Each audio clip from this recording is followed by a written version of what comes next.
ஜீவாவும் கோவத்துல அன்பை திட்டுறாங்க. நம்ம ஒன்னா சேர்ந்து வேலை செய்ய வேண்டாம், செய்ய முடியாது.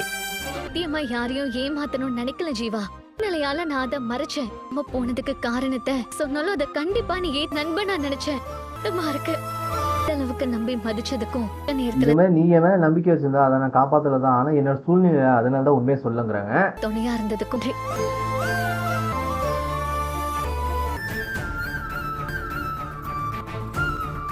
இனிமே நான் உனக்கு இடைஞ்சலா இருக்க மாட்டேன் அப்படின்னு சொல்லிட்டு கிளம்பிடுறாங்க.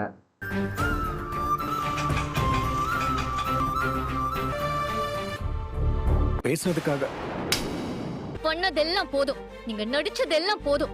இன்னொரு நாடகத்தை இங்க அரங்கேத்த வேண்டாம். இல்ல கண்மணி, நான் சொல்றது ஒரே இல்ல திமிர்ல ஆடுறீங்க.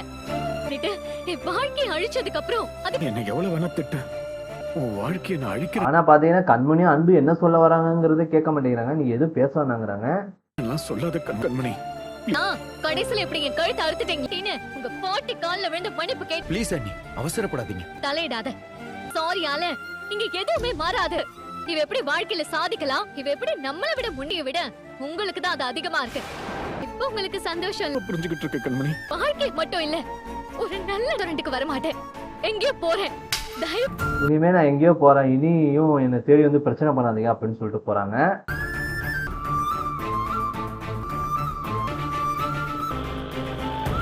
கண்மணியா என்ன ஆகுதுன்னு புரிஞ்சுக்க மாட்டேங்கிறாங்க. ஜீவா, என்ன மன்னிச்சிடுங்க. நான் நிதானமா பேசி விலக்கி இருக்க வேண்டிய நான் கெடுத்துட்டேன். மன்னிப்பு கேட்டுக்கிறேன் ப்ளீஸ். இத்தனை சத்தியமா நானும் கண்மணி நினைக்கவே இல்லை. சாம, உங்களால இப்படி சொல்ல முடியல இருந்திருக்கீங்க. ஒரு மிஸ் அண்டர்ஸ்டாண்டிங் இருக்கிறப்போ எதுக்கு தேவையில்லாம அதை சொல்ல வேணான்னு முடியும். கண்மணியால இந்த உண்மையை உங்ககிட்ட ரெண்டு பேரும் பண்ண தப்ப ஜஸ்டிஃபை பண்ண ட்ரை பண்ண நல்லாவே. அது எப்படி அன்பு ஒன்னால மட்டும் முடியுது? ரெண்டு பேருமே ஒன்னா இருந்தீங்க, ஆனா ஒரு நிமிஷம் கூட என்கிட்ட உண்மையை சொல்லணும்னு தோணலங்கிறாங்க. ஏத்துக்க முடியாதுதான். தெரியுதுல்ல அது தப்பு இல்ல ஜீவா. ஒருத்தனை பத்தி ஏது தப்பு இப்ப வந்திருக்காது.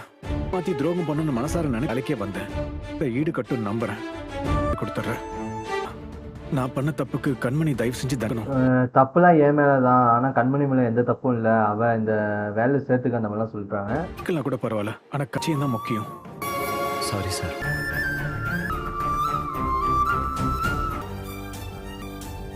ஐம் சாரி அன்பு. திக்கல் இருக்குன்னு தெரியாம நான் உங்களை ரொம்ப நினைச்சேன். ரொம்ப கஷ்டமா இருக்கு. உன் மனசுல தேவையில்லாம ஆசையை வளர விட்டது என் தப்புதான் அன்பு.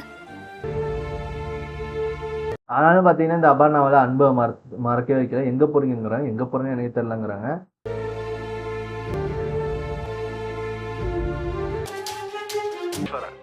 என்ன உங்களுக்கு ஞாபகம் இருக்குமான்னு தெரியல, தெரியாத சில முக்கியமான விஷயம் பேசணும் சார்.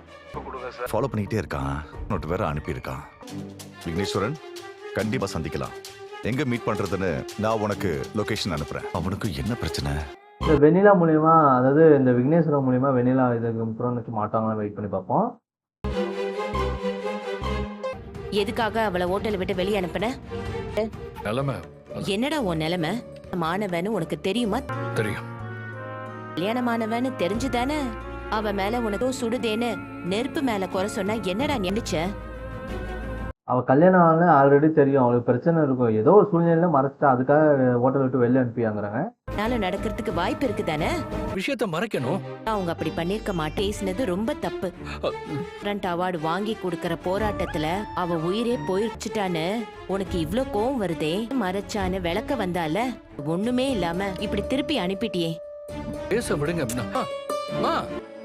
நீ பண்ணது என்ன வந்தாலும் தப்பு, இந்த மாதிரி பண்ணிடக்கூடாது அப்படின்னு சொல்லிட்டு போகாம போறாங்க. அப்படிலாம் எதுவும் நடக்காது.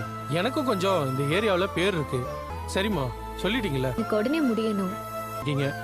அதுக்கு நியாயமா நடந்துக்கணும் இல்லையா? நல்லபடியா முடிச்சு கொடுத்துறேன். நீ வீட்டை காலி பண்றதுக்கு முடியாதா? லிங்க்ல இருக்கிற மொத்த புரோக்கர்ட்டையும் சொல்லி வைக்கிறேன். கண்மணியும் பாத்தீங்கன்னா வீட்டை காலி பண்ண போறாங்க. அது தெரிஞ்சு அன்புக்கு அதிர்ச்சியா இருக்கு, ஏன் இப்படி பண்றான்ட்டு. கண்மணி, ஒரு நிமிஷம். இப்போ தேவையில்லாம வீட்டை காலி பண்ணிட்டு இருக்க. பார்ட்னர்ல இது போயிடுறேன் ப்ளீஸ். என்னால நீ இந்த வேலையை விட்டு போக வேண்டிய அவசியம். சாமி இல்ல, உங்க நடிப்புக்கு அவார்ட் தான் கொடுக்கணும் இருக்கணும்ல. பேசிட்டு இருக்க மேலும் மேலும் பாத்தீங்கன்னா நடிக்காத, ஓவர் ஆக்டிங் பண்ணி என்கிட்ட மனசை மக்கள் நினைக்காத அப்படின்னு பாத்தீங்கன்னா கண்மணி புரிஞ்சுக்காம பேசுறாங்க. நீ சும்மா எல்லாத்தையும் விட்டுரு. நான் உன் நல்லதுக்கு தானே சொல்றேன். எது கெட்டதுன்னு முடிவெடுக்கிற உரிமைய உங்க நிம்மதியா இருக்கணும்னு நினைச்ச நேரத்தை கெடுத்ததெல்லாம் முன்னாடி என்ன என்ன எல்லாரும் முன்னாடி அசிங்கப்படுத்துற, இதுக்கப்புறமா என்ன அசிங்கப்படுத்தணும்னு நினைக்காத, என்ன விட்டுரு அப்படின்னு சொல்லிட்டு போறாங்க. அசிங்கப்படுத்திருக்க மாட்டீங்க. இந்த காலனில இருக்கிற மொத்த ஜுரி அசிங்கம் என் குடும்பத்துக்கு பேருக்கு முன்னாடி என்ன அசிங்கப்படுத்தி மத்தவங்க எல்லாரும் தப்பா பேசுற மாதிரி பண்ணிட்டு வச்சுட்டீங்க. ஜென்மத்துக்கும் என் மூஞ்சிலையும் முழிக்காதீங்க.